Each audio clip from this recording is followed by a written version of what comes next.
जब भूपेन्द्रलाई होस आइसकेपछि पुन्टीसँग भने माफी मागेका छन्।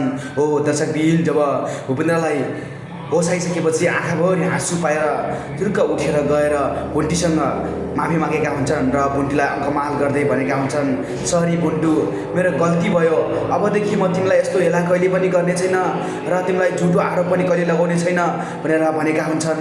त्यसपछि पुन्टीले आँखाभरि आँसु पाएर केही बोलेका हुँदैनन् र पछिबाट माफी दिएका हुन्छन्। हो दर्शकबिन, त्यसै बेलामा एक्कासी भूपेन्द्रका सबै परिवार पनि त्यहाँ पुगेका हुन्छन्। भूपेन्द्रका सबै परिवार त्यहाँ पुगिसकेपछि भूपेन्द्रको आमाले भने फेरि अर्को झुटो आरोप लगाउन बिर्सेका हुन्छन्। तैँले मेरो छोरालाई यस्तो हालतमा पुर्याइस्, तैँले पक्कै पनि सम्पत्तिको लोभले गर्दाखेरि तैँले मेरो छोरालाई गुन्डा लगाएर कुटपिट गरेर यस्तो अवस्था पुर्याएको होस् भनेर पुन्टीलाई फेरि अर्को आरोप लगाएका हुन्छन्। त्यसै बेलामा भूपेन्द्रको दाइले भनेका हुन्छन्, होइन आमा, तपाईँले किन यस्तो भन्नुभएको? भुन्टीले आफ्नो खुन दिएर भूपेन्द्रलाई बचाएको छे, अर्थात् मेरो भाइलाई बचाएको छे।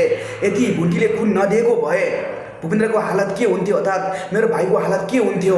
त्यसले गर्दाखेरि तपाईँले यस्तो आरोप नलगाउनुहोस्। भुन्टी एकदमै निर्दोष छन् र भुन्टीले स्वच्छ माया गर्छन् भूपेन्द्रलाई। त्यसले गर्दा नै भूपेन्द्र त्यस्तो अवस्थामा हुँदा पनि भुन्टीले केही कुरो नसोचेर, आफ्नो शरीरको महत्त्व नराखेर भूपेन्द्रलाई हस्पिटल लिएर यदि ठुलो गुण लगाएका छन्, अर्थात् आफ्नो खुन दिएर बचाएका छन्। तपाईँहरूले बारम्बार भुन्टीलाई किन यस्तो झुटो आरोप लगाउनुहुन्छ? भुन्टीले त्यस्तो किन गर्लान् भनेर भन्ने बेलामा भूमिकाले पनि थपेका हुन्छन्, हो पक्कै पनि यही भुन्टीले यस्तो गरेको हुनुपर्छ। भुन्टीले सम्पत्तिको लोभले मेरो दाइलाई गुन्डा लगाएर कुटपिट गराएर यस्तो गराएको हुनुपर्छ भनेर भनेका हुन्छन्। त्यसै बेलामा भूपेन्द्रको दाइले भने, त चुप लाग, तैँले झुटो आरोप यस्तो नहब लगा। किन भन्दाखेरि भुन्टीले स्वच्छ माया गर्छन् भूपेन्द्रलाई। त्यसले गर्दाखेरि आफ्नो खुन दिएर बचाएका छन्। आज भुन्टीको खुनले गर्दाखेरि भूपेन्द्र यदि यो अवस्थामा आएको छ, यति राम्रो भएको छ अहिले, पहिला भने कस्तो अवस्थामा थियो त्यो भुन्टीलाई मात्रै थाहा छ भनेर भनेका हुन्छन्। हो दर्शकबिन, यति भन्दाखेरि भुन्टीले आँखाभरि आँसु पाएर केही बोल्न सकेका हुँदैनन् र भूपेन्द्रले भनेका हुन्छन्, सबैजना चुप लाग्नुहोस्। भुन्टीले मलाई के गरेको छन् र कस्तो गरेको छन् भन्ने कुरो मलाई थाहा छ। भुन्टीले मलाई यति धेरै माया गर्छन् र आज म त्यस्तो अवस्थामा हुँदाखेरि मलाई बचाएर यहाँसम्म लिएर आफ्नो खुन दिएर मलाई यस्तो गराए।